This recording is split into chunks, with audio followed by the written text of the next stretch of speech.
החלו העבודות להרחבת כביש 6 בנתיב נוסף לכל כיוון.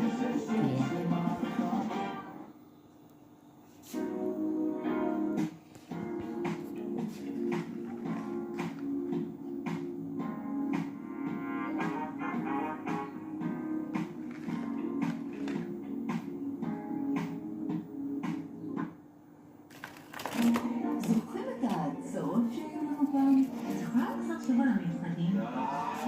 חצי גולפין אותך, אל תביא שניים ממני.